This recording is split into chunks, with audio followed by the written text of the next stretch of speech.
Good evening there, ladies and gentlemen, and welcome back to another season of the LG Ultragear presents the Esports Gauntlet Season 4, powered by Crucial, and our apparel partners are 656. Your boy Aggressive is now back on the hot seat, joined by none other than my two main guys, Crips, and of course Salty. He's looking fly, he's looking clean, both of them are looking hyped here, and Crips here, he's giving me the stink guy, because we know for a fact that this season of Gauntlet is probably going to be the most spiciest one of them all. First of all, I'm going to put the elephant in the room out there that, okay, the top two teams in our entire region, they're not going to be playing today.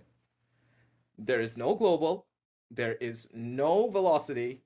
So who's going to be taking it all away? We don't really know about this, but before we do jump on straight into that, Crips, I want your thoughts first, man. How are you feeling? Are you feeling being back on the hot seat once again? Because I missed you, dude.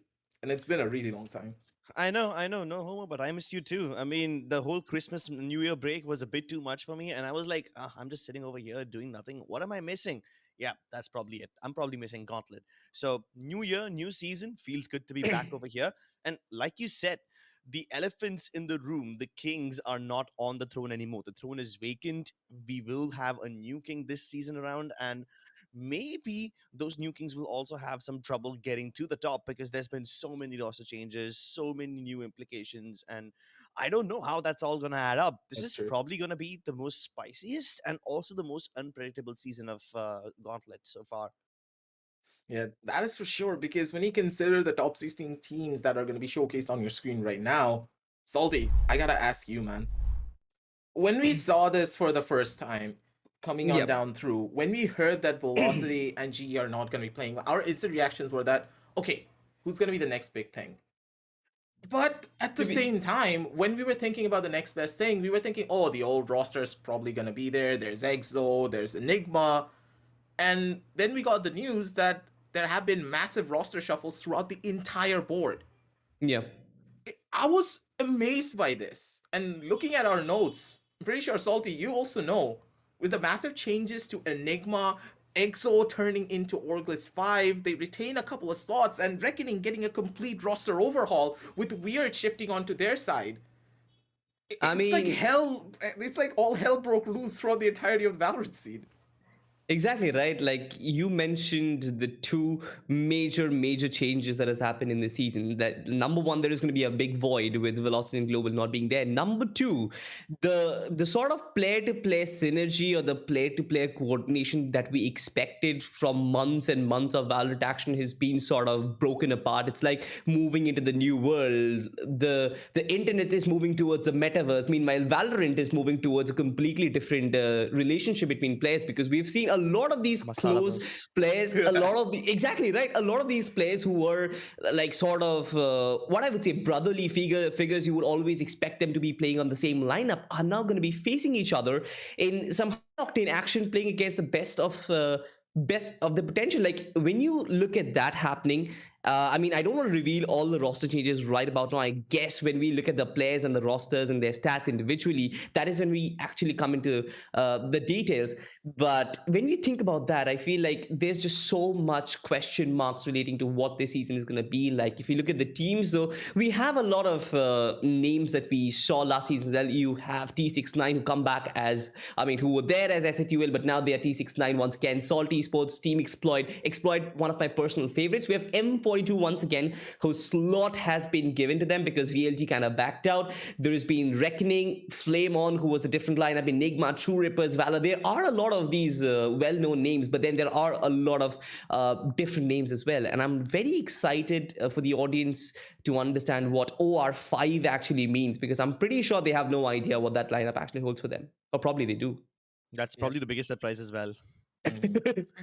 Oracle's 5 is gonna be one of those things that we have not really built up as much. But when you do see the roster back at home, ladies and gentlemen, you're gonna understand why we are so hyped. This entire season of the Gauntlet, in season number 3, it was a massive coin toss already. We had no idea who were the ones to go on for a win. The group stages were absolutely horrendous. We had no clue who the top 4 of top 8 teams were gonna be. And now it's season number 4, it's an even bigger coin toss. We don't have the Kings anymore. There were massive roster shuffles already. And the group stages, normally we can already give a call of, okay, these are the 4 teams that we're always going to be looking forward to heading on down over onto playoffs, but that's not really the case anymore now, is it? Roster shuffles happening all over, teams breaking apart, all the bonds that they had for years now are shattered into a million pieces. And moving on down the line, a lot of the other teams have also backed down. Another problem that we are going to be seeing is M42 getting onto the slot because RG Academy already backed out because of another roster shuffle that they had internally from their side. This entire season is just going to be full of rivalries. And then, hey, I'm going to be welcoming all of it. We're going to be heading on down over towards the draw screen, ladies and gentlemen, because we don't want to dilly-dally any longer. We want to see exactly who's going to be playing against who. And I think that we can put up the drum roll and get the first initial roll going. Let's just go for it. Yeah. Honestly, it's not just a live draw event anymore, right? It's also the discussion of what the roster changes are, and we'll get to it one by one, okay? One step at a time. So here's our first step. Pick a team and assign them Group A. Okay. And that team is RHOE. RHOE. Yeah. Yep. All right, let's So, move on. Let's move on. Let's see who gets the first team in Group B. What are your picks? I mean, I would think this should be somewhere between Reckoning or August 5. yeah, it's easy to figure out what it's going to be like considering the pace at which this Okay. whole thing is moving. The first two Both of us already. were wrong. Let's keep our predictions for something that we actually have a little bit more control over. Yeah, I think we can still run it down here one more time before we do go into the other screens to try and figure out exactly what the teams are going to be at. The first 4 teams are going to get picked up, and then we're going to break down each team individually from the first down to the very last. So let's see who's it going to be. If it was Exili again, I would be like, yeah, this is actually rigged for the first row only. But Reckoning could be the one, and it's slowed down over onto True Rippers. I think that True Rippers are the only true OG team at this point. They're just going to be chilling there, being like, okay, we're True Rippers. We haven't made any changes. We're still old and boring, but heading on down over to the Group B draw. Let's see what we're going to have in store for us on that side. Who's going to be the team to face off against Enigma here? It's going to roll it down through, and I do believe it will be Team Salt. Okay, Salt going up against Enigma. We have seen that over and over again when it came down to the last season. They had a rough time, but they're still able to retain a slot for the playoffs regardless. But for now, we're going to be heading on down over towards the first team to check out their side. Team RHOE. Let's see what you have in store for us. And I do believe that this roster is going to be a surprise for all of us.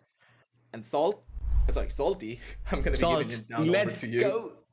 Hey, we have made this reference way too many times. You and Team Salt, you casted every single match that they had. Yes. I'm pretty sure it's not going to change anytime soon. There's an intimate relationship, but right now the main focus is going to be on Team RHOA.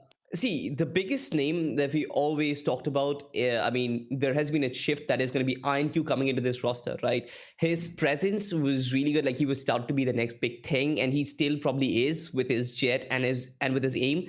But apart from that, with Webby, with Kawai, Immutable, Wave, Fox, and Celtos coming in as 6th and 7th players, I feel like this team is well rounded off. But then if you look at the agents, I mean, you have 2 duelist players, you have 2 controller players, specifically Viper has been given to them. So there are a lot of question marks, which I think we should address aggressive.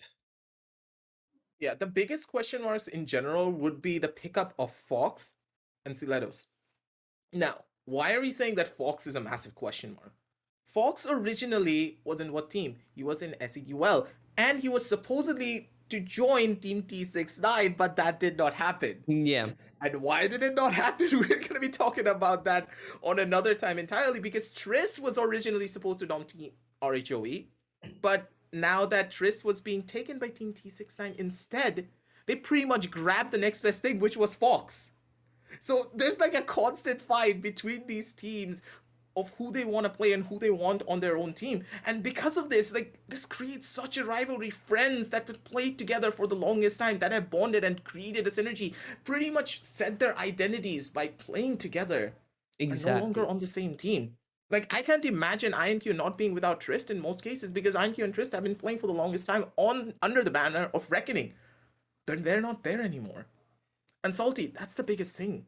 But Crips, I'm gonna be handing over the mic to you to just try and break down the squad a little bit more. It will be Vibe on the first, INQ on the second, Kawaii on the third, Immutable, and Wave. All of these players, they have gone through a lot when it comes down to the scene. They have showcased their skills, but now, together as a team, do you think that they're gonna be able to do it? Or will they just fall apart? I think they can do some really good stuff over here. Honestly, Wave might be a new player in terms of Gauntlet, but the biggest wave that we have seen in this tournament so far is the breaking apart of Reckoning Esports. That's what started it all, didn't it? The old Yeah. Reckoning roster, they disbanded and the players just went in different directions. Of course, there is a new Reckoning roster this time around, which has been Yeah. picked up. Reckoning picked up the older roster of the other teams. So they picked up the roster of Weird Esports, but because of that, look what's happened now. Ion Q, he's joined Team RHOE. Spoiler alert, Twist, he was going to T69 and Yeah. he was in Reckoning before. And what about the other players? We'll talk about them as well when we move on to Flame On. But yeah, coming back to your question, aggressive, I think Team RHOE has a lot of potential and I don't think we should be counting them out anytime soon. Yep. And now let's head on down over towards the stats for Enigma Gaming, because I think that this is the team that a lot of the people back at home are really hyped up for. So let's roll it up forward here. Our producer is also excited for this. And Yeah. Enigma, they're here. And Excali, Mm. what you doing here, buddy? I thought you were supposed to be on another team. It's more like hostel days, where you probably fight with your roommate and you then try and sleep over at somebody else's room. But I mean, no references, but Salty. Excali being on Nigma, this kind of is a very giant question mark, because right now you have like two star fraggers in one team, Excali and Rhoe. It's more like playing PSG with Neymar, Messi, and Mbappe at the same lineup. I mean, how do you do Ooh. that? They don't really work together, do they? I mean, on paper, they are the best players the world has got to offer. For us, Excali and Rhoe, they're the best duelists that we've got to offer. But then, how do you fit them in the same lineup? Do you trade off your initiator? Do you trade off your controller? Of course, that's not happening. Antidote is the IGL. Do you take off RVK, who has been the backbone of the team as a sentinel player? Like, who do you take off to actually fit both these world class players in one lineup? And if you bench one, then I'm pretty sure that player is going to be unhappy, which you obviously don't want. It's gonna be a rough one for them as well. Because, Crips, I'm gonna be asking you in general, with the addition of Excali, running a six-man roster like this with so many star players on your side, and the fact that Excali primarily plays duelist, who are they exactly swapping out? Because Enigma as a team, they don't really play a double duelist composition. They've primarily played single duelist throughout their entire Exactly. seasonal matches. And Excali doesn't really fit well with other agents as much as he does with the duelist. Will Rhoe be the one to switch out and possibly play a support? But then Rafuel is also a really, really cool fragger.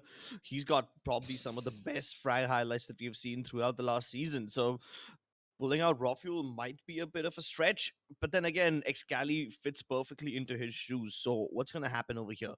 I mean, one thing that they could probably do is maybe take out one of the initiators in the form of either Rexy or Heka, and then have Excali play an initiator, which is a little bit away from his comfort zone. But then again, how else will you fit him in?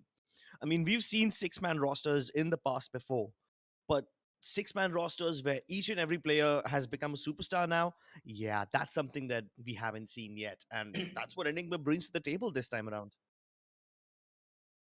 It's just difficult to try and fathom of how all of these teams are really playing through all of these roster changes, primarily due to the fact that they have a really solid lineup, but to pick up another duelist when they are not even playing a double duelist composition, I do believe there will be a massive shift when it comes down to the strategies being employed by Enigma. We are going to be really excited for their matchups, but at the same time, we got to queue up True Rippers as well. let's check out True Ripper's stats because hey, it's an old tried and tested True Ripper, Salty. I don't think there's Yeah. much to really talk about it. It's Paradox having his own fun, waiting for Dion to come on down through. Then we're gonna see all of the Palpatine plays from him. He takes out his finger gun, he zaps everyone out of existence, and then we're gonna be able to spam. Like I'm pretty sure we have an emote for Universe doing his Yeah. like base stats. Yeah. We're gonna be able to spam it as much as we want. I was Perfect. hoping we'd But forget that. exactly right. I was surprised that the world did not get over it. But then, speaking of True Rippers, I think Neon, yeah, sure, it will come. But for now, Paradox is perfectly suited on the jet with 500 plus kills. This man has wreaked havoc last season, and I'm just Yep. waiting for him to actually just let himself loose in this season as well, because to be honest, for True Rippers, this is sort of going to be the first big opportunity to actually get the title of Gauntlet champions under their belt, courtesy to Global and VLT not playing this season. True Rippers, they did qualify for the playoffs last season, and their performance last season was pretty commendable, aggressive, and I feel like with two giants taking their names cut off from this competition, for the Yep. True Rippers and for the rest of the underdog teams, the ones who have been knocking on the doors of Tier 1 Valorant for quite some time right now, I feel like this is the opportunity to shine. And I think there's nothing wrong with it. We all wait for a Goliath to actually empty a slot for us so that the underdogs, the Davids, actually come into the limelight. And when they do so, I'm pretty sure True Rippers will be considered one of the best teams in the country as well, if they do manage to win this competition. And their name will also be taken along the likes of Velocity and Global. And it's just a matter of time. Just like you mentioned, this roster has had no changes whatsoever. One Tap got Master, Relic, Crosshair, even Bones, for that matter, chipping in as a sixth player and always contributing to the team in whatever way possible. I feel he has done so much good work in this entire roster. They've grown quite a lot from season 1, haven't they? Yeah, I'm pretty sure that True Rippers have won all our hearts in season number 3. Their performances were admirable. And the fact that, hey, Paradox, he's been on the MVP standings for the longest of times, and this is his opportunity to finally take that number 1 position and show up Deathmaker, because Deathmaker's always been the one to try and take that number 1 spot. It's always Deathmaker and Rossi going back and forth trying to take that number 1 spot. And now that they're both not here, it's Paradox's turn to take that limelight, take that first spot away from everyone if he's able to do so. But that's the thing. True Rippers, their performances are a little bit lackluster from time to time, but if they're able to perform, they're able to perform beautifully. We've been talking about True Rippers a lot. I think that we're going to be heading on down over to the next set of statistics for the side of Team Salt. And Salty, I think that I need to give you the one for this. There's no other person that should be doing this first. I'm sorry, Crips. I know it was your so turn. break the chain to give Salty okay, fine. Thank you for the opportunity, but I love this team. All right, I love the way they play. They Yeah, come you from a love it different just region. because they say share your same name. Yeah, probably, man. I don't know. I don't think we put tags against love. Love just comes right from the heart, and there's no reason for it. But if you speak of Stranger, Darky, Jivix, Beast, Gunner, and Demon, of course, coming in as new players. But when you actually talk of the 4 players who have played last season, I don't think there's no reason why one should not love them, because their performances were good. Yeah, they did not qualify for the playoffs, but I feel like the kind of play style which they have kind of sorted take over, the way they've shown their skills, their fragging potential. This team has a lot to offer, and with new players coming into the roster, I feel like there are going to be some welcome changes, which we obviously don't know. We don't have the statistics to prove that, but we need to wait for Salt Esports to grow a little more. What do you think? I mean, that's all that I've got to say, but what do you have? It's pretty much none more here. So, Crips, what do you want to add? Um, I'm kind of liking the fact that we have new names over here, Gunner and Demon. I mean, sure, there have been a lot of roster changes, but we knew most of those names. If there's a new name in a new team, it's not like a new player entirely, right? We've seen that player sometime or the other before, so we had some context to talk about. This time, with Gunner and Demon entering the fray and we having no idea who they are, I think it brings a breath of fresh air into the tournament. And let's be honest, when there is so much salt, pun intended, and when there is so much masala going around regarding roster changes, a little Okay. freshness is always welcome.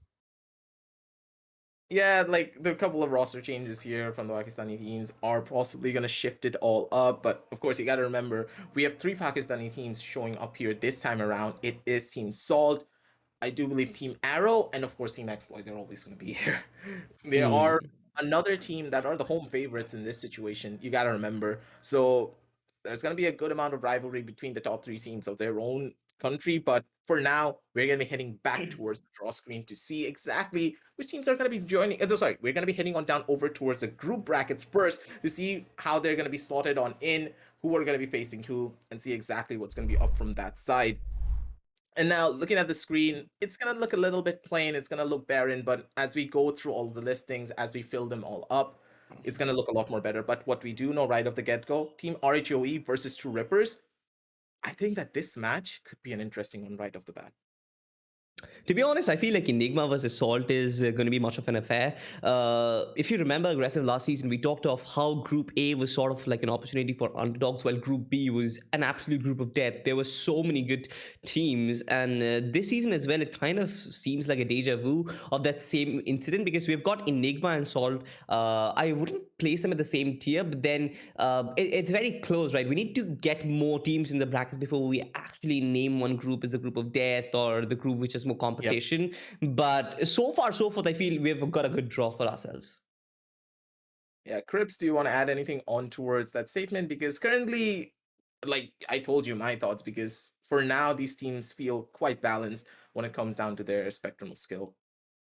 So I just want to add some new names to this list. Let's bring on the draws. Let's bring on the selection screen again, see which team goes where, and let's start deciding again. Yep. Let's roll it down and see which team is going to be going in for the next draw here.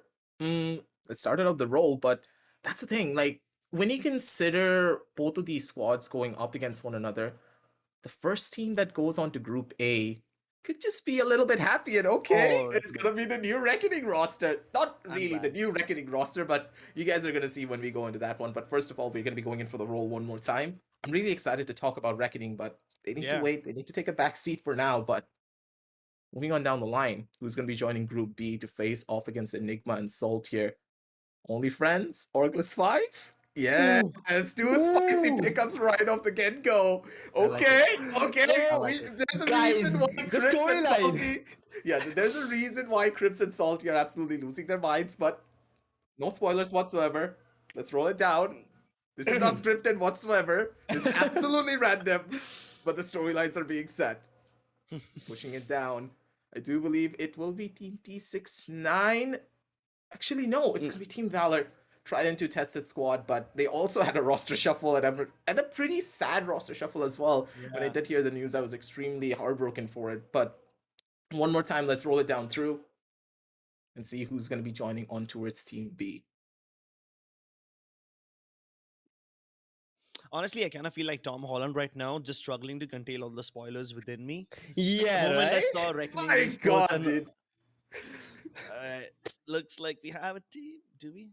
Okay, Okay, it's God God Particle. Particles. God God particles now. Particles is relatively one of those teams which hasn't had too many new things going on for them. So I think True Rippers and God Particles are like the only squads who have managed to remain sane throughout this Yeah. entire maddening roster shuffle season. Hey, it's a new year, so we gotta get through a lot of new changes. Valorant's bringing out a new agent. We're gonna get a slew of changes. Euro's getting a rework right around the corner, so who am I to judge? So first of all, let's go on down over towards Team Reckoning and see what they have changed up. Is it the old Team Reckoning? Is it something new? No, it's just weird esports taking on the Reckoning flag and just being like waving it around. We made it, boys. We made it to the big leagues. And Yep. honestly speaking, Reckoning's new squad looks mighty deadly. Absolutely, No like a pun weird intended. esports. Deadly 10, you heard him right. But I mean, to be honest, weird esports, they were always good. They were always playing brilliant last season. They got off to a flying start as well. They even, if I am not terribly wrong, Wait, as far as I BRC's remember, they even kind of snatched off a map against one of the top teams. It can be Velocity. I don't Yeah, remember it was exactly. Velocity. They took a Yeah, 2-1. right. So this is a side which has got enormous potential, and now they've got the means to actually convert that potential into performance. Reckoning Esports supporting the lineup of Weird Esports. Of course, we're gonna strike off Weird Esports from our mind. This is Reckoning Esports for us, and the fact that these players have been playing together kind of gives Reckoning Esports a reassurance that there are gonna be no problems with play synergies or having to try and give them time so that the team settles in together. This is is a tried and tested roster, and they've been picked up as a whole. So this sort of gives Reckoning the expectation that this roster is going to perform right from the get-go. And that kind of raises the bar for this team. But then again, I feel like this is a team that can step up to that potential, that can step up to their expectations and actually give performance what the audience, the fan base, and Reckoning as a whole expect from them. Reckoning as a squad, for now, we are going to be calling them Reckoning. They've already achieved a lot with their old banner, and now with the new one, it's a fresh new start pretty much for them. A lot of new resources. Plus, with the addition of BRZ, I do believe that BRZ was in the original Reckoning roster back in the day. And now that he's back, he has not played a single season of Gauntlet, but we do remember him from the Challenger series that we have done in past. And he was a really potent player, and now that he's back on board, I'm really wondering how the six-man roster is going to be playing out here, Crips. It also kind of, I'm very sorry to cut you off, but it also kind of makes sense because Reckoning in season 2 were like a very big team. Dominant they were roster. like posing dominant roster, right? They were posing a lot of threat to the opposition. But then season 3 sort of went down like Titanic, right? It was an absolute madness for them because they were losing almost every single game. They were not really winning maps. The maps which were strong for them also didn't really give them results. And that is one of the reasons why the entire roster was disbanded and a completely different roster has been picked up. But I'm sort of happy because this sort of gives a new outlook for Reckoning Esports and a new fresh start in this 2022. Pretty Yeah, sure. I'm sorry, I agree. Yes. Speaking of fresh starts, uh, let's be honest, Reckoning Esports has been one of the primary reasons why we are seeing all these roster shuffles. Yeah, sure, Weird Esports joined the current roster of Reckoning, but the older roster has, you know, caused so many problems slash solutions for all the other teams. Iron Hugh from the previous Reckoning roster is in RHOE now. Then we have Trist who joined T69. And honestly, those two teams are, you know, teams that were kind of set in stone. We kind of expected their lineups to be predictable. But now that there are so many free agents available because of the Exactly. fall of the old Reckoning roster, everyone thinks that this is open season. It's shopping season. So they want to pick up a player each. I mean, even the Pakistani could not resist the offer. They picked up Godspeed, the ex-coach of Reckoning Esports. And Oh, you see, all of this started because one team decided to not stick together. So that's why we are having all these new roster shuffles. honestly speaking, we can talk about Reckoning all day, but I think we already know what the people back at home really want to see. Orgless 5, Let's go. they're right Let's around the go. corner. Our Let's producer's go. ready. Salty's ready. He's hyped up and prepped. And I really hope you back at home, ladies and gentlemen, are also ready for this one. Boom. Because Orgless 5 is on your screen. And the thing is, I don't know how good the chances are going to be to try and even qualify through the gauntlet. Just, Crips, I'm going to be giving you the flow first because Salty got it last time. Orgless 5 just, it's rough, man. How? The fifth is gonna be the manager from Team EXO. They didn't have a chance to get a fifth player for themselves.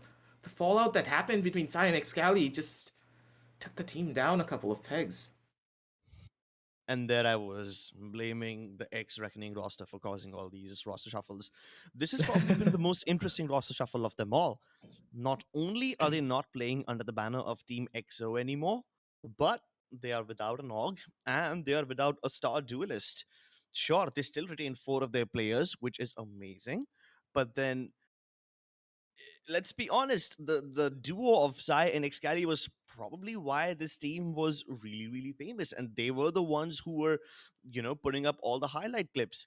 Of course, Blackhawk and Wimp had their fair share of amazing moments. Blackhawk has proven himself as one of the best controller players in the entire region. Whether it's an Omen, whether it's an Astra, he's gonna make sure that he provides his team with all the backup. And Wimp has had so many clutches, you can probably have a highlight reel full of just his clips, and that's gonna be like an hour long. That's It'll how be good the Wimp YouTube was. video, dude. Yeah, YouTube will be like, no, please, this is not a feature length movie. You can't release this over here. So that's how many clutches Wimp has. And with the loss of Excali, I'm not sure how Oglesby will be able to deal with this. Sure, they have a fifth player, but that fifth player is largely unproven, and he wasn't even a player for them last time around. He was a manager for them. So how is that gonna help them? Will it even help them, or will it work to their detriment? We don't know for sure. That's the problem here. But the fact that Orglis 5 are even playing without going through the qualifiers was because Team EXO retained their slot. And all the Yep. members, they wanted to keep on playing, so they formed Orglis 5, changed up their name, and picked up a fifth. And Salty, I don't know, man. Their chances don't look that good, especially without their fifth being a player that they've played it for a really long time. I mean, look at this, dude. Like, it's not just the absence of Excali. Team EXO, if you remember, they had two duelists Ghost. in the form of Ghost, exactly, Ghost and Excali. Now you have a different player, God Vexy. I mean, speaking of God Vexy, he was first at Enigma, then he went to SATUL when the sort of Enigma 2.0 happened. Moving on from SATUL, the SATUL was disbanded, and he came back to Oculus 5 to join Sai and Blackhawk and others. And this addition also raises question. The fact that they don't have a resident duelist in the lineup is sort of a lot of pressure on Sai's shoulder, because he will now be forced to play probably the Jet, because Wimp and Blackhawk generally don't do that. They're the cages and the controllers for the team. I expect God Vexy to play the same initiator role that he's been playing, and Hacker. Now, the player we don't really know a lot about is going to have some responsibility on his shoulders. Just like you mentioned, it's sort of like a four-man roster that we're talking of, with an addition with sort of an fifth player along with them playing. But again, he has been unproven and untested, just like Cripps mentioned. So with all of that happening, and God Vexy coming to the lineup, who has never really played alongside the likes of Sai and Wimp and Blackhawk, I'm not really sure how this team is going to perform. But hey man, let's just cut to the chase. Team Sai is going to play against Team X Cali. Enigma is in the same group against Orgles 5, and that I'm gonna wait is for sort that, of dude. exactly right. I am waiting for that, because see, we don't have Velocity and Global in this competition. This can be the new El Clasico. Pretty much, because the rivalry is going to be pretty hyped between both of these teams. A lot of shuffles, a lot of changes, emotions are going to be there as well. But Enigma, they're looking quite powerful when you consider their roster alone. They already have star proven players, and Orglis, yeah, they do have the four players that have proven themselves over and over again. But once again, you can never win a game of Valor without perfect coordination. But speaking of perfect coordination, let's head on down over towards the next team, because Team Valor, it's their turn to be on the limelight and on the spotlight. And Crips, start it all off, my man. Talk us right through Team Valor, because this squad, they've been sticking together for the longest time. But another heartbreaking story here as well. Hunter is no longer in the team. Yeah, and Hunter was the star soar for the team. Without him, Bullet is probably going to have to take up that role now. And Bullet has been a good soar, but the amount of experience that Hunter brought to the table, it's just unparalleled. Nobody else can catch up to it. But at least they still retain most of their players. I'm excited to see Strokey back in action. Will he even play? Because we've seen 6-man rosters from teams before, but this right here is a 7-man roster. That's the thing. It's a seven-man roster, and they're How gonna shift around players constantly. And it feels as though every single time I see Team Valor, there's always a new addition, Salty. I mean, that definitely is there, but I feel like a seven-man roster is sort of well Overkill. utilized to maybe specify which map which player plays, because on certain maps certain players actually have a sort of an upper hand. So maybe that is the kind of mentality which Team Valor want to move in with. But speaking of players, these players have been resident Valor players for a very long time. You speak of Saikovsky, Hoax, Shane, Pasha Sahil, Bullet, Buster, Strokey. Bullet has generally taken the backseat, because just like you mentioned, Hunter was the one who was generally in the top 5. But I mean, Bullet has been a very valuable addition to them. Every time he stepped up, he performed. You look at his stats, the stats speak of themselves. Even though there is not a positive KD ratio, but I feel like the responsibility and the utility game that he played was perfect and enabled Valor to do what they wanted to do. And that is what you want, right? From a support player, that is what you want. And with the duelists, like for example JN, who is being a flyer throughout the season, I feel like there's nothing to worry about for Team Valor. I'm expecting them to go to the playoffs once again, but that's just a sort of expectation. We don't really know how this team is gonna function. It's gonna be a difficult one, because you gotta remember their rosters are being shuffled constantly, and this new Team Valor is not looking as strong as they did before. But hey, the team blend coordination is there, the firepower is present, and they still have played for the longest time together, regardless. Moving on down from that though, I'm pretty sure we need a little bit of nostalgia on our side, and we need something that will settle us down a little bit more. So let's head on down over onto God Particles. Pretty much the only team other than True Rippers did not be touched at all by all of these roster shuffles. The team that we saw last year, pretty much at the start of Valorant almost, when you consider a couple of their players being together, Scar God, Knight Rider, Shivy, Logista, and Ember. You gotta say, Crips, that this roster have won our hearts over and over again throughout their plays. They show consistency. Sometimes they do screw up, but when it comes down to the very end, we know for a fact that this roster has the most potential out of any of the other tier 2 teams. Yeah, that's probably because we've seen them in action before, right? And we know that nothing is going to change. The only thing that can probably change are how this team practices, how they hold up their strats, and they must have evolved. Obviously, they must have had some improvements from the last season. That's what happens when teams stick together and they keep on practicing again and again. But I mean, we've seen the glory days of this team. There was a time when RVK used to play alongside Yeah. them under the banner of Yeah. F1 Esports. So they were let go from F1 in the last season, and they had an okay-ish performance. Like they had some really cool wins against big names. They had some comebacks as well, but in the end, it didn't amount to anything because they were not able to get anywhere close to the top. Hopefully, this season will be a new chance for them, and it will probably give them an opportunity to make their mark on the Indian Valorant scene.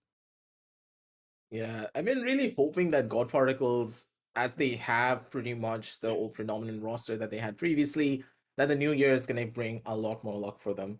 Brand new year, fresh new start for them.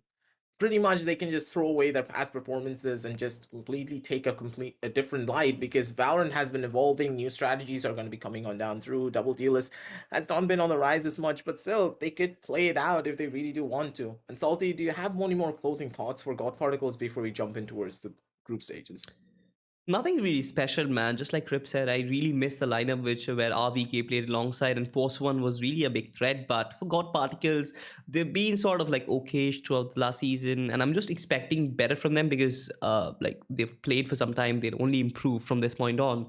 So yeah, I mean, there's nothing more to add on. I'm just waiting for this team to be back in action.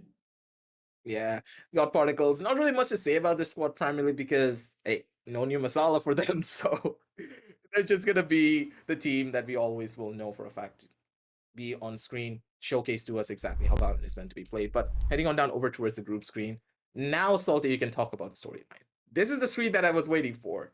And I'm very Hmm. sure that this is where the real fun is about to begin as well. Group A, you can already see there's another storyline for their end, Reckoning and RHOE.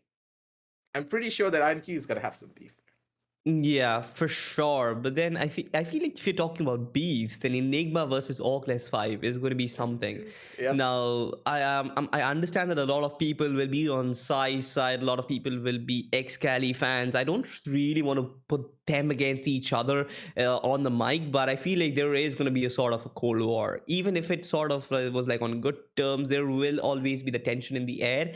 And this matchup, this sort of group system that we have already, the draft that we can see in front of us, Salt and God Particles, adding, just like you guys talk about it, masala like Salt Bay on top of this entire season beef that we have. It's going to be fun. Group B is certainly turning out to be a lot of fun. And I am again looking at it sort of a group of death thing, because God Particles entry means that there is another juggernaut in the lineup. We still need to wait for 4 more teams, but if you look at it from that standpoint, I feel like yeah, it is sort of starting to take shape that way.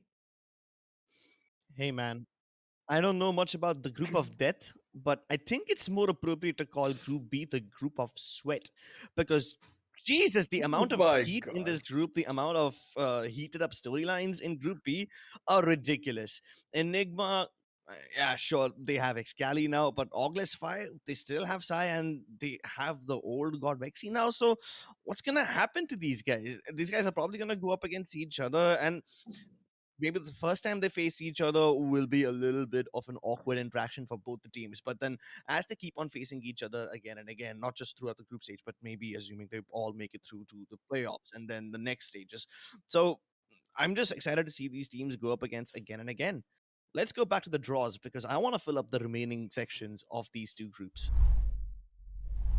start off the drum roll one more time to see exactly who the next four teams are gonna be heading on down forward. And looking at the cards, we already know which teams are gonna be on for a little bit more of a spicy journey of their own. I'm expecting Team Exploit to get picked up here, but hey, I could be wrong. Yeah, but I guess That's it not gonna be a prediction, but it's gonna be FS. Okay, already another spicy team getting picked up right off the get go. More interactions coming in soon, but for now, let's roll it up one more time. Let's see who's gonna be hitting on down over onto Team B to see Ooh. exactly who's gonna be facing off against the, as you pretty much put it, the sweat group. But See, it's gonna be exploit. Oh no, it's oh, not. Flamon. Okay, another team that we can talk Nice. about that's gonna be a pretty interesting one. It's like all of these teams that we are really hyped up for are first of all, it's all about the storylines for Group B, and then there's Group A with a lot of incredible roster shuffles. So let's put up the queue one more time and see exactly who's going to be heading in for the third team for Group A once again here. I do Should be believe exploit. Should be exploit. it's M42. Yeah. Wait, Oh, what? We got debated there. I'm having a lot of fun. Both of you get your timings wrong on when this thing is gonna stop. Okay, I think I have the worst queue. In season number 3, I had the best calls in the entire world. Salty absolutely lost his mind when I called both the GE versus Velocity fight. But hey, at 42, finally they're gonna be coming on down through. Mm-hmm. Now, the elephant in the room. Let's talk about FS right off the get go as we head on down over onto their stat screen because we're gonna be seeing a new face. Now, we had a lot of insider information about this for a really, really long time that this player is going to be joining FS, but that deal never happened. It was him joining SCDUL instead, but now he's here. Badman is on FS Esports. Did we expect this? Did we know about it? We were thinking that this was going to happen for the longest time, but but with Badman choosing SCDUL over FS at the time, and now he's now back on towards the side of FS. Salty, what do you think, man? well, I feel like Dominic did a good job as a controller last season. He was proper. He was good. But with this one, with Batman coming to the roster, I feel like there is gonna be an automatic shift, right? Dominic sort of takes a backseat if they're not playing a double controller setup. They might, because Batman also is sort of specializes on playing the Viper, and we've seen a Viper being paired up with Omens and Astras in multiple maps. If they want to go that approach, if they want to go that route, I feel like Batman and Dominic can play together. Otherwise, there is a sort of a collision of which player do you want to play. They both play the same position, so again it sort of comes down on who is in better form, whose agents actually make more sense in that map, and it sort of depends on what sort of approach Team FS Esports have in this game. So the reason why I laughed when you said the word Dominic is because it reminded me of Dom Toretto, reminding me of the family meme.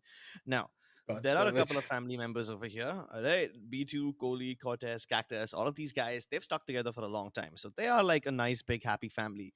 But then here comes Batman. Now, how did Batman even end up over here? Sure, this man had been up for grabs. He's a very experienced IGL, and any team would have wanted to pick him, but he chose to come to FSE Sports. Surely he must have seen some sort of potential in this team, in the raw lineup of this team. And that's why he decided to inject himself in over here, because now even this thing has become a 7-man roster. How do you choose who plays and who doesn't play? All these people are extremely talented. Yep. B2 is a very versatile player. We've seen him pick up the Cypher every now and then, but he can play the duelist role as well. Cortez, on the other hand, he and Cactus too. Both of them have a similar playstyle where they don't care about their own lives, but they just want to set their team up for success. So they don't mind throwing it away. They don't mind rushing in so that they can clear more space for their team, even if it results in their death. With such talented players at his disposal, does Batman even want to be in the server himself? Or does he want to be behind the scenes as a coach, pulling all the strings, controlling the puppets? There's a lot that Batman could do over here. With a lineup like this at his hands, he could very well be either the best IGL in the country or the best coach as well, or he could be the non existent silent teammate who just sits at the back and just acts like an analyst and gives them tips every now and then. There's so much that could happen Yep. over here. And while there were a lot of places where Batman could have gone, I'm surprised that he ended up in FS Esports. This is the last place where I would have expected him to be. We've been expecting this deal for a pretty long margin, but that's the thing. Batman being here, the roster itself is very hyper aggressive, I would say. Like, they lack direction. And with the addition of Batman, I think finally they're going to be able to find their own footing here on this entire scene. I'm really hoping that FS, they are going to be the ones to take that next big step forward and be able to head on down over into playoffs and then possibly make it down over to the finals. That's what they're really aiming for. But at the same time, we know for a fact that there's another team that we really have to highlight because there's another star player making his entry down towards the spotlight. And hey, Saldi, I think that Flamon require their own little bit of hype and their own little bit of a train. So let's head on down over onto their team stats to see exactly what they're going to be cooking up for us. And already, the old X-Reckoning roster, they have made their way down onto our screens. Flamon, it's going to be Paradox, Lucia, Bondef, Rossi being Rossi Kiran, and then Lost. All of these players have made a massive, like, they've created so much noise throughout their entire scene that everyone's been buzzing about them. Exactly. And again, for the audience, this is not SK Rossi, this is Kiran Rossi. So, yeah, addressing the elephant in the room, I feel like Flame On, they come in from the X Reckoning lineup, Paradox, Lucia, and Bondev. They stick together, they get into new players, right? Now, considering Reckoning's past performances, not really sure how this new lineup is going to perform, but then you have two new additions. So there, it's not going to be X Reckoning. It's still a majority of Reckoning with two additions. But yeah, there is a lot of potential. I feel like Bondef and Lucia are one of my favorite players in terms of underdogs when it actually comes to going in and getting the frags and setting up their team for success. Flame On definitely can add a lot of flame, but then we need to wait and watch this team perform because I don't want to make calls early on and then be like, oh, he has made a prediction and it didn't really come true. So yeah, I'm just going to save myself from that. Flame. Honestly, that flame will consume us all. It's going to set the pretty entire much. world on fire, and we didn't start it. For those of you who've been wondering who this Rossi is, let me give you a little bit of context. SK Rossi and this Rossi, Rossi Ganesh and Rossi Kiran, both of them used to play under the roster of Blaze Esports, a name which kind of similar, it's similar to Flame On. It's very right? similar. Yeah, very similar to Flame On. So that was a team back in the CSGO days, and they used to play together along with Marzel.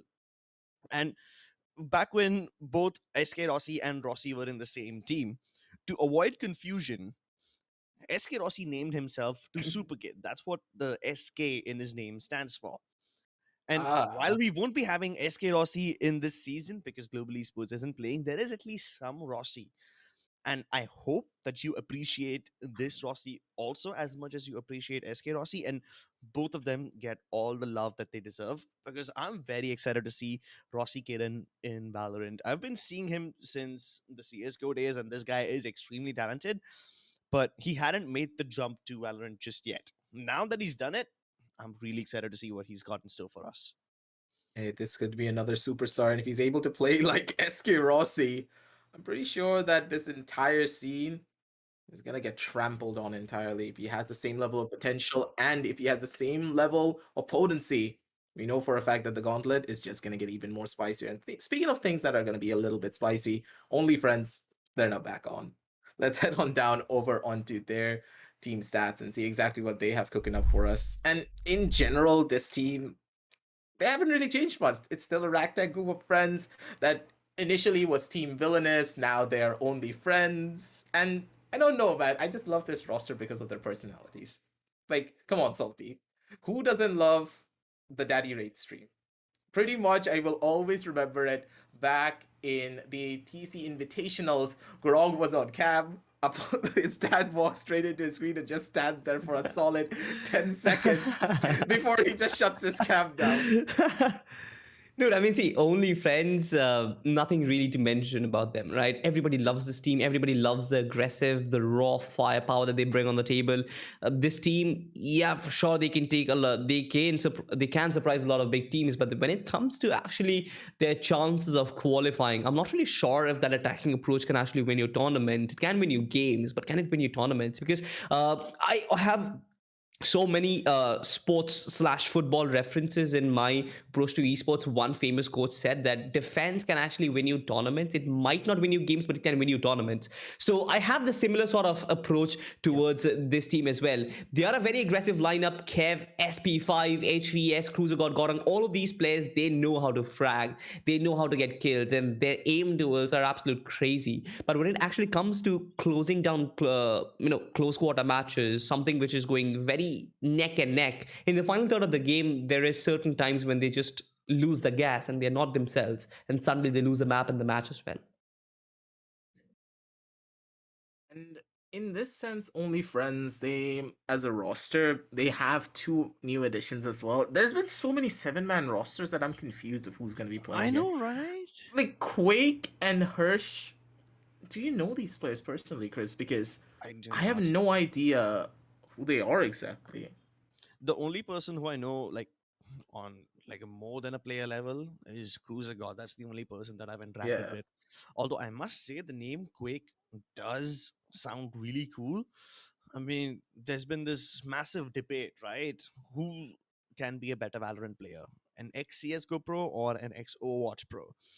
But let me tell you something, guys.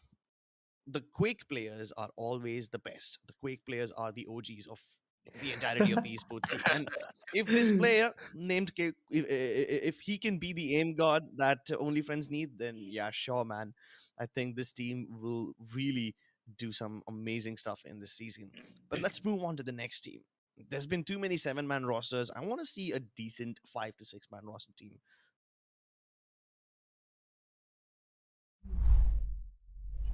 Well, I don't think that's gonna happen anytime soon, Chris. Another 7-man roster. Well, I guess it can work out, but Salty, I think that it's your turn. Talk us right through this team. We already know what M42 are capable of, but before I hand over the mic to you, I'm gonna put a little bit of a limelight on why exactly M42 is here. I know for a fact that RG Academy was supposed to be the team who were on board to come on down through here instead of M42, because M42, if I do remember correctly, they did finish last and it was RG Academy on the 7th position instead. But RG Academy did lose out on one of their players with Wonder. We're going to talk about him later when it comes down to his own team. But M42 was pretty much the team that was ready to go on down through and come onto the gauntlet once again. So looking at M42, Salty, their roster, it hasn't really changed much. Venom's still going to be there. He's going to be that big Chad boy, pretty much buffed on Red Fuel. But like he's buffed on the Red Bull. But for now, there's two new additions, Storm and Rival. Who are they? I have no clue. See, first of all, it's a new year, and I guess we need to stop with all last year's jokes. We need to stop associating Venom with Red Bull every time he comes on screen. But I mean, his presence in the lineup certainly adds a lot of value. We know what Sam, Venom, Rix, Hyper, and Emo can actually bring together, which is sort of putting in a very polite way, not really much. But Storm and Rival, yeah, their new addition can actually help M42 Esports, probably help them rise up the ranks. Maybe they can retain this. Of course, there's no retaining because it's the last season of Gauntlet. But yeah, I mean, speaking of performances, last season wasn't really the best for them. We talked of how M42 Esports need some time and time to actually settle down. This is a new squad. A lot of opportunity needs to be given, but they never really showed up. Probably this season they might. And I'm just looking at the positives: new players, new storylines, maybe. Yeah, that's the thing. Like M42 as a roster, they still have a lot more to prove. Their season 3 performance wasn't really anything to write home about, but hey, just as you stated, brand new year, brand new start. Just showcase to us what exactly you can do. In a way, I see a lot of potential in this roster, but they need to get a lot more discipline in the way that they play. Crips, I think that you can agree with me as well here that this roster on paper they look quite strong. The way that they On play is paper. there, but they start off really well, and then mid game they just completely fall apart. All hell breaks loose and they just start running around like headless chickens trying to maybe just find a kill and try to enter onto a site. and they struggle to do that as well. Uh, Venom and Rix have been very, very old players. I think they are probably on the same level as Kappa right now when it comes to experience. Not even kidding. But all that experience doesn't really translate to firepower or good results when the matches actually go through. So let's hope that M42 have a better season this time around, because the last time they were dead last. Yeah. They were last, but sometimes whenever you finish last, you're gonna be humbled by it and you're gonna be able to grow from that experience. Sometimes the losses teaches you more than wins, and hopefully M42 are gonna be the team that we are gonna be putting on the limelight for that one. Let's head on down over to the group screens because finally, hey, the thing has filled up a little bit more. Now it's gonna be the time where we can dedicate a group of depth, and we can also say that this group is gonna be a little bit more mellow, but in a way, when I look at the squads, I don't feel as though any of these groups are going to be signified as a group of dead. Maybe, yeah, Yeah. Group B feel a little bit more jam-packed with all of the storylines, but Group A, they don't look too shabby either. Yeah, right. I mean, Group B feels a little tense, but then if you look at performance-wise, then yeah, for sure, there are going to be certain teams who should be dominating. Enigma will be one of them. Maybe Salt Esports. They can have some sort of good performances going on for them as well. Group A sort of has Reckoning and Team Valor. So yeah, those two teams as well as Team Two Rippers. So yeah, there are three potential teams who can be right at the top. But having said that, I feel like it's time to finally add on the last two teams in both the groups. And well, we two teams on two groups, which basically means four. But we'll actually move on to the draw screen because there are certain big names who are yet to be declared. Talking of big teams, we have Team T69, we have Team Exploit, we have Team Exceed, Really? as well as we have Team Arrow, sort of a different region teams mashed up together. Let's see who actually comes up on both these groups. Hey, we have a lot of spicy storylines already, so let's start up the queue because we got another team to crown for Group A. Let's see who's going to be going on down over into that. I do believe that Group A is a little bit more on the easier side, so whichever team goes there, I'm pretty sure it's going to be Team T69, or we just could get debated. Is it a debate? No. First It's going to be time. Team T69 going on down for the first. We called it, but let's roll it up one more time. Group B, who's it going to be? And in this situation, it's going to be Arrow. Pretty sure it's Arrow. There's no way it's going to be anyone else. Okay. No. Oh, all right, sure. Exactly. Debated. There's too many Alright. baits, man. Let's roll it one more time. Last two teams. For Group A, will it be Arrow or will it be Exploit? Both of them are not going to be facing each other on the same team. I thought there will be a little bit more rivalry between both of the Pakistani teams, but that's not going to be the case here. Group A is going to be Exploit. Ooh. If Exploit went down to Group B, I would say that Group B is the group of death. But the fact that they're not there and that Arrow is pretty much an unknown quantity, we do know for a fact that they are one of the top three teams in Pakistan, but still, we're going to be talking all about that when we do see their roster. But right off the get-go, we got to talk about the elephant in the room. Team T69 is back, baby. And we know for a fact that they're going to be coming in with a party. So let's head on down over onto their team stats and see exactly what they're going to be cooking up for us. And as you can already see, the old boys are here. Binks, Ezzy, Strix. But two new additions. From RG Academy, we have Wonder. And from Reckoning, we have Trist. This is the thing that I was talking about previously when it was a mix-up between RHOE and Team T69. Trist was supposed to be in RHOE, but now he's here. So they Yeah. took Fox, and then there is Trist. There's problems all over the place, but another problem will also start to arise is that Team T69, they're in Group A, going up against that same team. Ooh. You also need to keep in mind that God Bexy has, who was a part of T69 before, he's now in August 5. And while these two teams may not be facing each other directly, there will be some or the other time when they start to miss God Bexy, because that man was absolutely essential for T69. He used to be one of the best clutch players on the team. And without him, I think it's going to be a bit difficult, because we've seen God Vexy play so wonderfully, but Yeah. can Wonder do the same? I'm not that sure. It's also kind of like I don't understand why they kind of moved out from their resident God Vex. He initiated a lineup to actually bring in Wonder.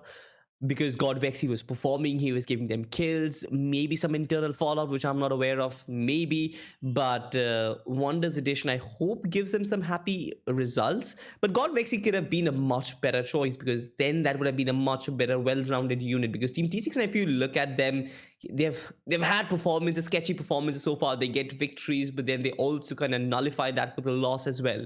So with newer roster changes, does the situation improve or does the situation go down? Question mark. The thing with Team D69 is that we know for a fact how incredible this team can be. But with the two new changes already, Wonder and Triss, they're pretty much unknown quantities. We know for a fact that Ezzy, Strix, and Binks, they can play around each other. They know what they are capable of. The double DDoS comms that they always try to run are pretty potent. Binks has also been switching out from his race quite often, sometimes picking up the breach. So the roster is evolving, but that's the thing. Have they evolved enough? Are they going to be the ones to maintain that level of potency? We don't know just yet. So, as you just stated, massive question mark. We're just going to leave it at that because this roster on paper, they can do a lot, but they still need to prove themselves on towards the field. But I think that it's time for our second team. So let's roll on down their stats and see exactly who's going to be on our screens this time. Because now that Exili is on screen, okay, does anyone want to say what's I really think wrong with you this roster? Yeah, right. And who better to explain that than you yourself, Aggressive? Because I understand Exceed is something which you would fancy to actually perform very well in this season. My God, you just had to do a pod, didn't you? Hey, Yeah. hey, hey, it's a salt pod. I get a Exili pod because they are a team from my country. You guys didn't know I am from Bangladesh. So the fact that we already do see this team and with the addition of SMX as well. Another thing that I was not really sure of, I heard talk about SMX joining Exili for a pretty decent time, and I was like, oh, they're just joking. There's no way this is gonna happen.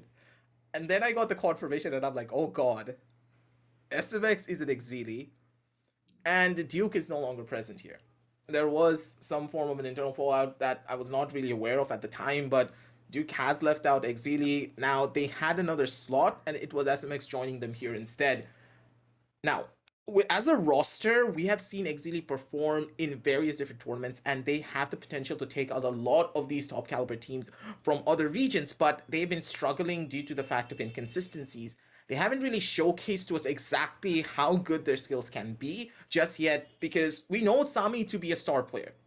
Tell me how many times has he clutched out rounds and how many times he has showcased to us entirely that he can go up against the greats, he can go up against Deathmaker and also SK Rossi and perform without even missing a single beat.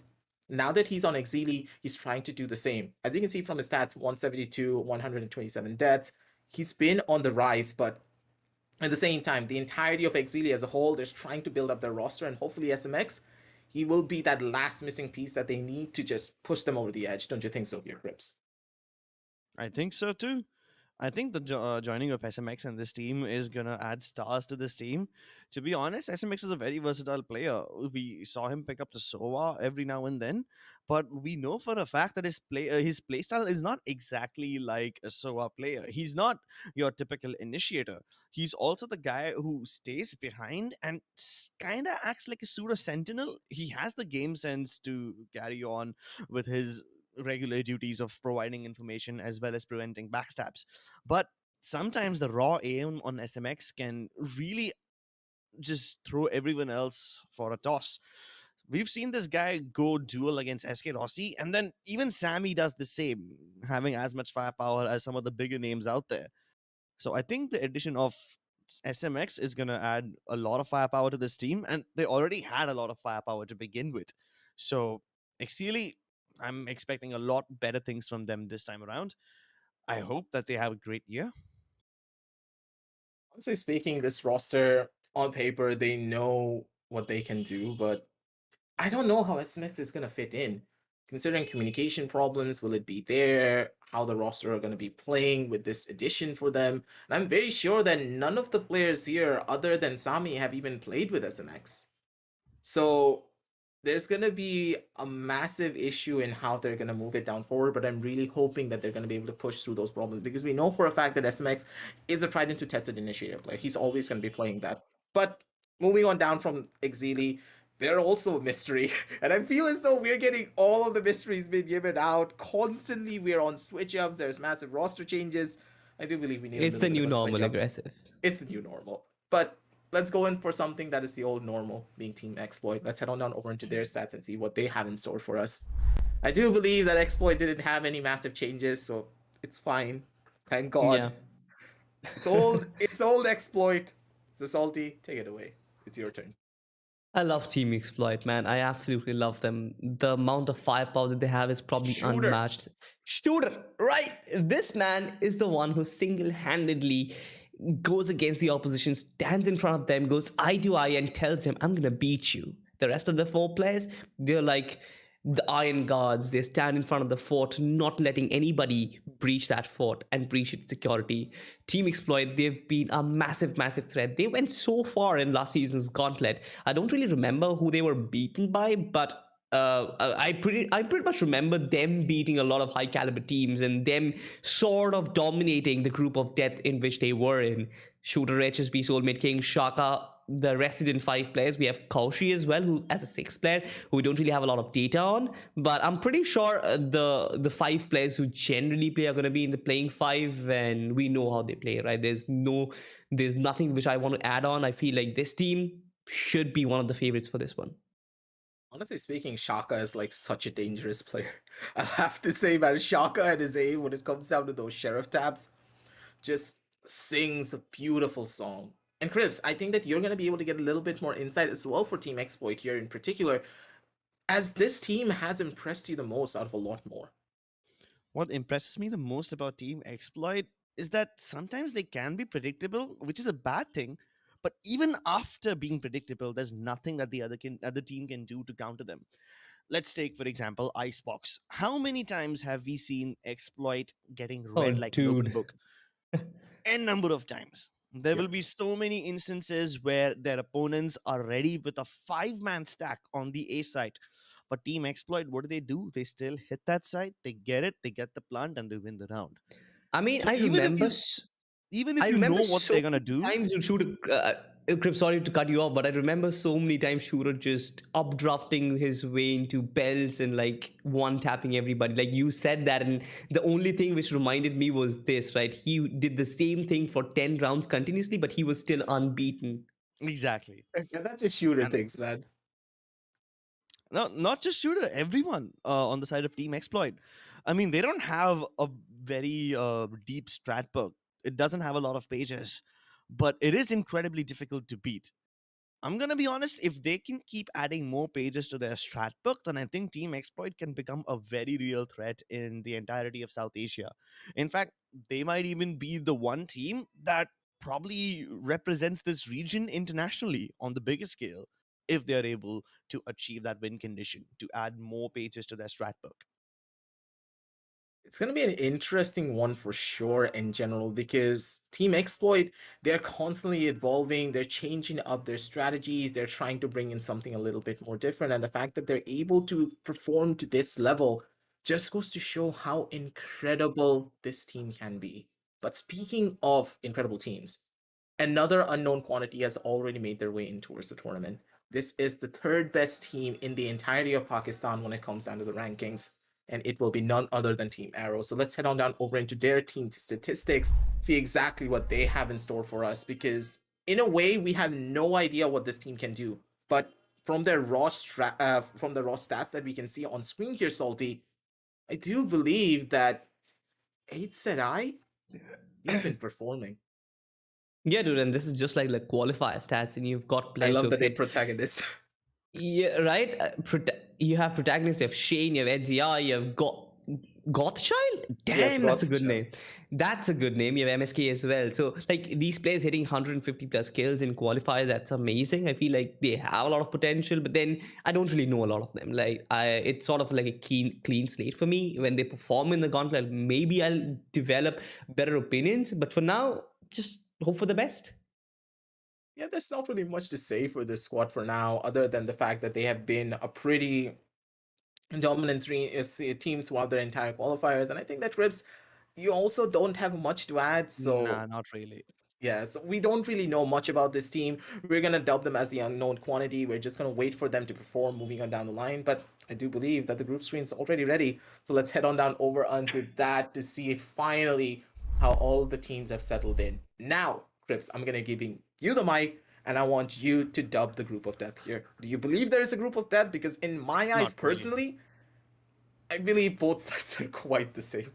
Exactly. There's no group of death as such, no particular group which has the harder teams or anything like that. But yeah, there is a group of sweat, considering Group B has so many spicy storylines. You have the roster shuffle drama between Enigma and August 5. Then at the same time, you have M42, who is a completely rebranded team with like two new players. Surprisingly, God Particles is the opposite of it. No, no changes for them at all. And then you have Flame On. Half of them are ex Reckoning. They got on new players as well, like Rossi. So I think Flamon can be one team that you need to keep your eyes on. Definitely has some star players in there that probably has the potential to become superstars later on. And then last but not the least, you have teams from all over South Asia in this group. I mean, Salty Sports Team Arrow, some of the best teams from Pakistan going up against each other, definitely racks up the intensity of this group. And then you throw in Exili Esports into the mix, and you have the perfect South Asian mix in Group B. Yeah, pretty much everything is there. You got that spice, you got that salt, and you got a little bit of extra masala that you really did want. But for now, at least, I do believe that both of these groups, they're quite stable. Nothing to really write home about, other than, of course, as you just stated, the drama that will be on Group B. A lot of fights there, but again, Group A, it's nothing to scoff at either. You have teams such as Rippers, Reckoning, Team Valor, FS, Only Friends, Team T69, mind you, and also Exploit, who I have my eye on the most in particular here, and Salty, you can agree as well, that they Yeah. are gonna be favorites for taking this entire tournament. Yeah, exactly. I wouldn't even be surprised if it's like Team Exploit, they go throughout the group stages without 7-0. a loss. Exactly. I'm kind of thinking of that, but then they have a lot of competition. It's almost like Group A has a lot of competition for the playoff spots for against like Group B, because you look at the lineups, Team Exploit, you've got Team Reckoning, who I'm expecting to perform with a new lineup. True Rippers, of course, they will perform. Team Valor being very consistent throughout. FS Esports, who again qualified last season. So you've got a lot of these teams. You've got Team T69, Only Friends, and Team RHOE, who again is nothing to scoff at. So with all that said and done, I feel like Group A lot of competition, Group B a lot of sweat, the perfect recipe for a good season of Gauntlet. Yeah, it's gonna be an interesting one for sure. Storylines have already been put down onto the table, and I feel as though the Esports Club has turned into a league channel. We had no idea about any of this. We found out at the last couple of seconds of what really was going on with these rosters. But I'm really happy that we are the ones to bring you all of this news, a lot of spicy action, and a lot of interesting fun to be had throughout the entirety of the Gauntlet. It's a little bit sad that the Titans and the Juggernauts are not here being Velocity and GE, but what we do have are a lot more of these underdogs finally being able to perform and showcase to us and also the entire world of exactly what they're capable of when they are on the spotlight. So, Crips, I'm going to be handing over the mic to you first. Do you have any more closing words before we finish off this Raw event? Because it was a long one. We had a lot to talk about, and the teams, well, they forced us to try and bring this all down towards the sidelines. Exactly. Usually, whenever we have a group drawing segment over here, it doesn't last all that long. All we have to do is just bifurcate the teams into their separate groups, point out the potential storylines. But there were so many storylines over here, so Yeah, many too roster many. changes, new year, new me, new teams. You have everything over here, and then there's new agents coming out as well. Very soon, Chamber will be eligible to be played in competitive matches, so everything's gonna change. And this year is looking so good already. I'm excited for this one. Salty, what are your closing words? I'm really excited for Neon in comparison to Chamber. Like when the Chamber thing came out, I was like, yeah, Chamber is good, but now that I see Neon, I'm like, I want Hmm. this. I want this right now. Exactly, because it's a duelist and you are a duelist player. But then, speaking of agents, yeah, for sure they are going to be there. But I'm just excited, man. I'm just excited what these underdogs, yeah, underdog teams can actually bring onto the table. Yeah, sure, VLT and Global aren't there, but you've got new storylines and new rivalries. And with all that said and done, I feel like we're ready for more Valorant action coming in from Gauntlet. I've been missing Gauntlet so far, aggressive. I'm not gonna lie. I'm not gonna lie, but with all that said and done, action is gonna start tomorrow itself, 4 p.m. That's when it starts, right? Yep. 4 p.m. and 8 p.m. games. You're not going to be missing out on any of that action. If you don't want to miss out, and back at home, ladies and gentlemen, make sure to hit that like, hit the subscribe, and also hit that notification bell to get notified when we do go live. And as you're dabbling around with those buttons, hit the show description on the downline and check out our Instagram, because if you want to get updated pretty much instantaneously as soon as we post our schedules, if we make any changes, if you want to see a couple of highlights from the teams, that's where you all need to go. Follow our socials, all the links down below in the description. Also check out Crucial and the apparel partner 656 if you want to get yourself a Gauntlet jersey. Last couple of days, like pretty much this is the last month that you can get the Gauntlet jerseys. Because you gotta remember, this is the last season of the Gauntlet. That's not gonna be coming back anytime soon. And you don't want to miss out on the deals that we have set up for you down below. But for now, thank you all for joining us for this entire group draw event. It was a long one, but hey, we had fun. We set up the storylines for you. We gave you all the leagues for the squads. And hey, that's going to be it for now. Thank you all for stopping by. And we're going to be signing on off. And we're going to be seeing you tomorrow, 4 p.m., 8 p.m. with the next couple of games. Thank you all for joining us. And we're going to be seeing you soon with the LG Ultragear TC Gauntlet Season 4, powered by Crucial, and our apparel partners are 656. Good night and happy gaming, everyone.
One, two, three, let's go.